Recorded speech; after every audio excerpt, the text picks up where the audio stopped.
Bonjour à tous et bienvenue dans cette nouvelle vidéo où je vais commencer par vous expliquer qu'est-ce que j'ai bien pu faire ces dernières semaines et pourquoi il n'y a pas eu de vidéo sur cette chaîne depuis maintenant plus d'un mois.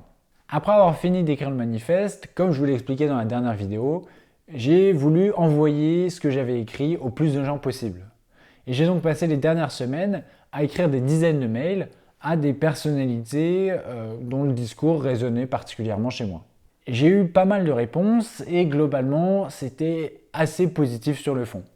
C'est-à-dire que l'idée de recréer la possibilité du consensus par un renouvellement de la démocratie en France, changer nos institutions par le travail d'une assemblée constituante, c'est quelque chose qui suscite beaucoup de curiosité et d'envie chez beaucoup de gens. En revanche, j'ai senti plus de scepticisme quant à la faisabilité du projet. C'est-à-dire que les gens soutenaient globalement l'idée, mais ils n'avaient pas trop envie de s'impliquer de ce que j'ai senti. Et effectivement, c'est très simple de les comprendre parce que est-ce que vous vous imaginez recevoir le mail de quelqu'un que vous connaissez pas du tout, qui a 21 ans et qui dit Ah, je vais devenir président de la République. C'est compréhensible. Mais ce que j'ai retenu de plus important de tous ces échanges que j'ai eus avec des gens, c'est l'impossibilité de savoir ce que ce projet vaut sans candidature réelle. C'est-à-dire que j'ai eu plein de réponses de gens qui disaient oui, ça peut vraiment marcher ou non, ça peut pas du tout marcher puisque blablabla. Mais en fait, tout ça ne s'appuyait sur aucun élément d'argument solide puisqu'en fait, personne ne l'a jamais fait.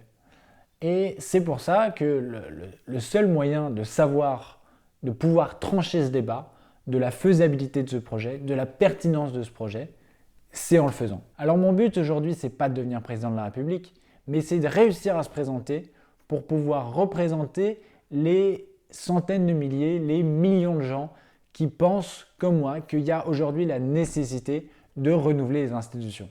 Alors vous aussi, vous avez tout à fait le droit de penser que je ne fais que préjuger de ce que pensent les gens et que ça se trouve, il y a finalement très peu de personnes qui pensent comme moi. Mais encore une fois, la seule manière de répondre définitivement à cette question, c'est de se présenter. Et c'est pourquoi je vais passer la deuxième partie de cette vidéo à expliquer comment se présenter aux élections présidentielles. Alors pour pouvoir se présenter, il faut effectivement être citoyen français, avoir un casier judiciaire vierge et avoir plus de 18 ans. Ça, c'est bon, mais il faut en plus de tout ça le parrainage de 500 élus habilités. Alors les élus habilités à parrainer des potentiels candidats, ce sont les conseillers régionaux, les conseillers territoriaux, les députés, les sénateurs et les maires. Et c'est pourquoi je vais passer les prochaines semaines, les prochains mois, à voyager partout en France pour aller discuter avec le plus de personnes possible, le plus de maires possible, essayer de les convaincre à soutenir mon projet, et si ce n'est soutenir mon projet, savoir leur ressenti sur le malaise institutionnel que je ressens, savoir ce qu'ils pensent d'une potentielle assemblée constituante, etc. Le but premier est de récolter des parrainages, et le corollaire de ça, ça va être un voyage extraordinaire dans lequel je vais apprendre énormément de tous ces gens qui sont en fait les représentants de la tradition républicaine en France. Et en fait, pour accomplir ce projet, j'ai pas besoin de grand chose. J'ai juste besoin de mon téléphone pour prendre des rendez-vous, ma voiture pour m'y rendre, et mon cerveau et ma voix pour convaincre le plus de maires possible de la pertinence de ce projet, en lequel je crois vraiment.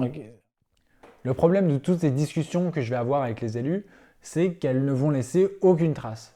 Et c'est pourquoi j'ai absolument besoin de leur donner une version imprimée du manifeste, pour qu'ils puissent approfondir le sujet que je leur aurais présenté, pour qu'ils puissent lire par eux-mêmes, le faire lire et le faire partager cette idée le plus possible.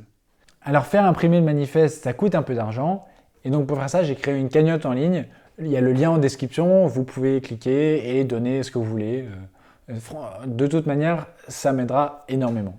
En parallèle de ce voyage, je vais essayer de communiquer un maximum sur les réseaux sociaux, en premier lieu pour laisser une trace et permettre un suivi à tous ceux qui ont envie de suivre ce projet, de suivre les réponses que j'aurai des maires et leurs arguments, pourquoi ils me soutiendraient, pourquoi ils ne me soutiendraient pas. Et également dans le but de, encore une fois, faire partager cette idée au maximum, puisque je n'aurai pas l'occasion de convaincre de manière personnelle 500 maires ou élus, Le but aujourd'hui, ça va également être de créer un mouvement, une sorte d'enthousiasme autour de ce projet et qui soit porté par vous.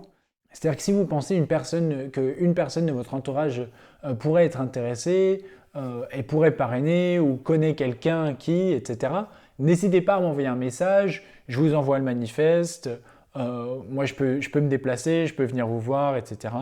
Donc l'idée aujourd'hui, ça va vraiment être de commencer à créer un mouvement et voir quel type d'enthousiasme on suscite. Je vous avoue que j'ai aucune idée du résultat que je vais avoir, de quel va être le répondant des maires à qui je vais parler.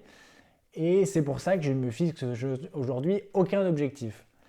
Mais sachez que vous serez les premiers au courant dès que j'aurai peut-être mon premier parrainage ou dès que j'abandonnerai parce que tout le monde s'en fout au bout de 3 mois. C'est aussi une possibilité. En tout cas, merci encore de continuer à regarder mes vidéos et je vous tiens au courant pour la suite.